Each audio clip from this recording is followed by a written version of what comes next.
శుభకార్యాలకు పూజార్ల కోసం వెతుకుతున్నారా? పూజారీస్.com లో అతి తక్కువ ధరలకే పూజార్లను ముందే బుక్ చేసుకోండి. వెంటనే కాల్ చేయండి. నమస్కారం.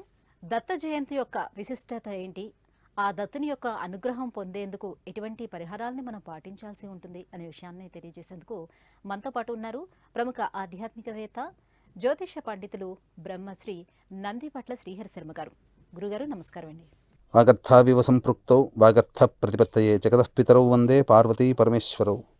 అన్నపూర్ణే సదా పూర్ణే శంకరః ప్రాణవల్లభే జ్ఞానవైరాగ్య సిద్ధ్యర్థం భిక్షాం దేహీ చ పార్వతి. మాతా చ పార్వతీదేవి పితాదేవో మహేశ్వరః బాంధవా శివభక్తాశ్చ స్వదేశో భువనత్రయం. సదాశివసమారంభాం శంకరాచార్య మధ్యమాం అస్మదాచార్యపర్యంతం వందే గురుపరంపరాం. ఆదిత్యాయ చ సోమాయ మంగళాయ బుధాయ చ గురుశుక్రశనిభ్యశ్చ రాహవే కేతవే నమః.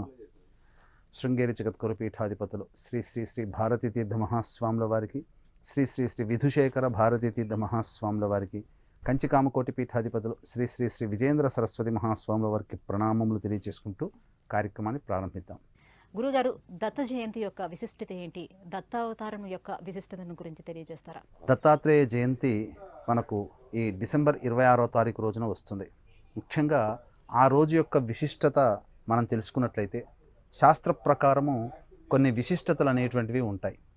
అయితే ఈ దత్తాత్రేయ జయంతి 26వ తారీఖు రోజున రావడం అంటే మంగళవారము, మృగశిరా నక్షత్రము, భద్రాకరణము, ఈ మూడు కలిసి ఉండడం అనేటువంటిది చాలా విశేషం. ఎందుకనంటే మంగళవారము కుజునికి సంబంధించినటువంటిది. ఆ రోజున ఉన్నటువంటి నక్షత్రము మృగశిరా నక్షత్రము. అంటే కుజునికి సంబంధించినటువంటి చిత్త, ధనిష్ట, మృగశిర నక్షత్రాలు కుజుడు అధిదేవతగా ఉంటాడు. అటువంటి కుజుడికి నక్షత్రమైనటువంటి మృగశిర నక్షత్రం ఉండడం, విశేషించి భద్రాకరణం అనేటువంటిది కూడా ఆ రోజున ఉండడం. ఎందుకు ఇవన్నీ చెబుతున్నానంటే వారాన్ని బట్టి మనకు దత్త జయంతి కొన్ని విశేషాలు ఉంటాయి. గురువారం దత్త జయంతి కలిస్తే గొప్ప విశేషత. కానీ మంగళవారం రావడం అనేటువంటిది చాలా యోగకరమైనటువంటిదిగా చెప్పవచ్చు. ఎందుకు యోగకరము అనంటే మనకు సమస్యలు వస్తాయి. ప్రతి మనిషికి కూడా సమస్యలు ఉంటాయి. సమస్య లేని మానవుడు అంటూ ఉండడు. చేసే ప్రతి ప్రయత్నంలో, వృత్తి, ఉద్యోగ, వ్యాపార ప్రయత్నాలలో కావచ్చు, విద్యా ప్రయత్నాల్లో కావచ్చు, వివాహ ప్రయత్నాల్లో కావచ్చు, అలాగే ఆరోగ్య సంబంధించినటువంటిది కావచ్చు, సంతానపరంగా కావచ్చు, దాంపత్యపరంగా కావచ్చు, మానవుడు ఎదుర్కొనే ప్రతి సమస్య కూడా ఆ సమస్యను అధిగమించడానికి ప్రతి ప్రయత్నం చేస్తాడు, ప్రతి మానవుడు చేస్తాడు.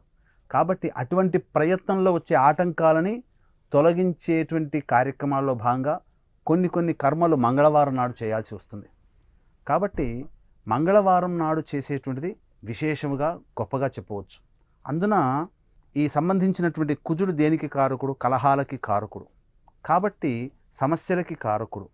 కాబట్టి ఇట్టి కుజునికి వారమైనటువంటి మంగళవారం రోజున రావడం, మృగశిర నక్షత్రం కుజునికి సంబంధించిందిగా ఉండడం, భద్రాకరణం. ఇక్కడ ఈ భద్రాకరణంలో చాలా మటుకు షట్కర్మలు చాలామంది చేస్తారు. అయితే ప్రతి నెగిటివ్లో కూడా పాజిటివ్గా చూసే తత్వం మన సనాతన ధర్మాంది. కాబట్టి మనం ఇప్పుడు శత్రు సమస్యలు అనేటువంటిది భావన పెట్టుకుంటే మనిషిని శత్రువుగా పెట్టుకోకూడదు. ఎందుకంటే అద్వితీయమైనటువంటి మార్గశిర పౌర్ణమి, చంద్రుడు సంపూర్ణముగా 16 కళలతో, 16 కళలతో సంపూర్ణంగా విరాజిల్లుతున్నటువంటి ఆ చంద్రునికి సంబంధించినటువంటి పౌర్ణమి తిథి రోజున మంగళవారం మృగశిర నక్షత్రం భద్రాకరణం రావడం కొంత విశేష యోగమనే చెప్పవచ్చు.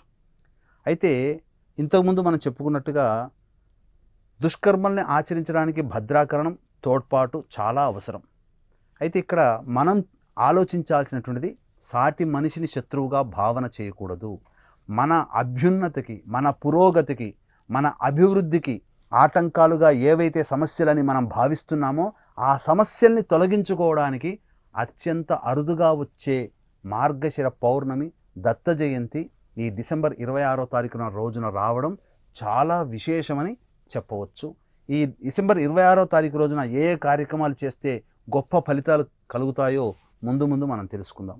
గురుగారు, దత్తుని అనుగ్రహం పొందాలి అని అంటే మరి ఎటువంటి పరిహారాలని పాటించాల్సి ఉంటుంది? దత్తుని యొక్క అనుగ్రహం పొందాలి అనుకున్న వాళ్ళు ఖచ్చితంగా దత్తుడు ఎందుకు సంతోష పెడతాడంటే ప్రతి 10 మందిని కూడా సంతోషంగా ఉంచగలిగే వాళ్ళు ఎవరైతే ఉంటారో వారిని దత్తుడు ప్రేమిస్తాడట. కాబట్టి ప్రతి మనిషిలో దైవాన్ని చూసేటువంటి వ్యక్తికి దత్తుడు చేరువవుతాడట. ముఖ్యంగా దత్తుడికి ఏది ఇష్టమనంటే ఎవరైనా చెబుతారు అన్నదానం అంటే చాలా ఇష్టపడతారు. కాబట్టి అన్నదానం ఎవరైతే చేస్తారో వారికి దత్తుని యొక్క అనుగ్రహం సంపూర్ణంగా కలుగుతుంది. అంటే నవగ్రహాల్లో గురుగ్రహాన్ని దత్తస్వరూపంగా భావిస్తాం. కాబట్టే మనం గమనించుకున్నట్లయితే గురువు సంబంధించినటువంటిది గ్రహం బాగుండాలి, గురుగ్రహం ఎటువంటి ఇబ్బందులు కలగజేయకూడదంటే అన్నదానం చేయమని మాలాంటి జ్యోతిష పండితులు తెలియజేస్తారు. అందుకనే మీకు దగ్గరలోని దేవాలయంలో మీరు అనాథలకి అన్నదానం చేయండి.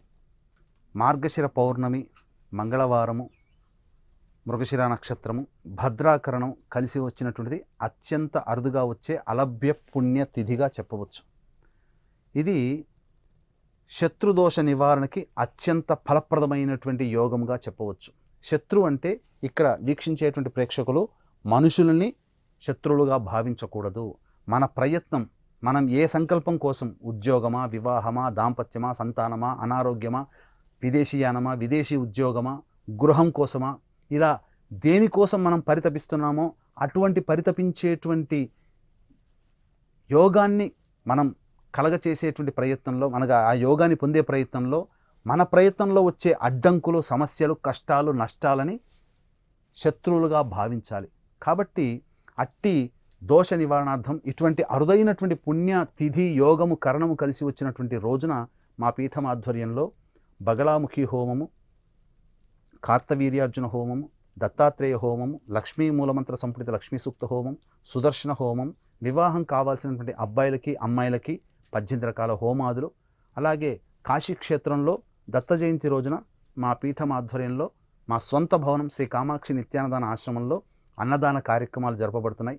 మధ్యాహ్నం 3 గంటలకి ఈ యొక్క హోమాది కార్యక్రమాలు ప్రారంభమవుతాయి. కాబట్టి ఆ దత్త జయంతి రోజున 12వ తారీఖు వరకు కూడా మీరు ఈ యొక్క కార్యక్రమంలో మీ గోత్రనామాదులు నమోదు చేసుకోవచ్చు. గురుగారు, దత్తాత్రేయుని యొక్క విశిష్టతను గురించి, ఎటువంటి పరిహారాలని పాటిస్తే ఆ దత్తాత్రేయుని అనుగ్రహం లభిస్తుందో తెలియజేసినందుకు ధన్యవాదాలు. సర్వం శ్రీ ఉమామహేశ్వర పరబ్రహ్మార్పణమస్తు.